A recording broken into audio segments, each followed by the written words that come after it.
All right, Cobra. I'm not going to beat you on paperwork, but I've got a nice surprise for you too. I'll show you what's in that binder that I showed you. You totally outclassed me. Okay, so these are the cockpit guides for the A10 and the Tornado and a few of the other aircraft that are in BMS that people don't actually normally fly. I also grabbed all of the flight cards and frequencies for the entirety of Korea, just in case I ever needed them. These are direct print-offs from the manual. If you fly BMS and you have the manual, you already have this. That there is a handmade copy of the Arma 3 map for Apex, the volcanic islands, back in the days when I was within an Arma group that actually used that regularly.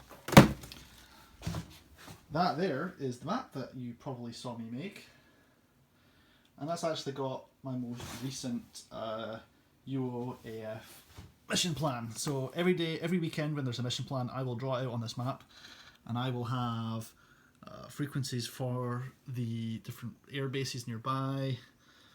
So if I take a hit and I don't have access to my comms, I can still navigate home with TACAN and all. So I'm not going to get you very much on documentation. That's not very impressive. But I remember a while ago you talked about some of the old games that you used to play, some of the old things you used to do. Watch this. I'd like to play a game, Cobra. Let's see how many of these titles you recognise.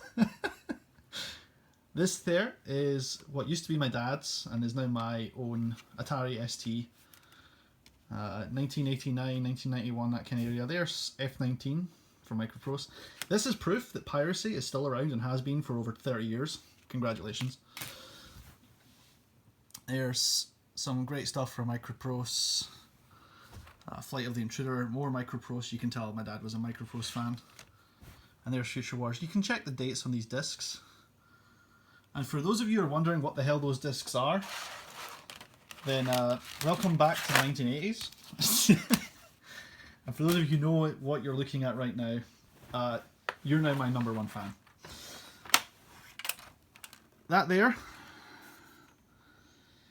is showing some serious sign of age, and I'm not even entirely sure it's functional.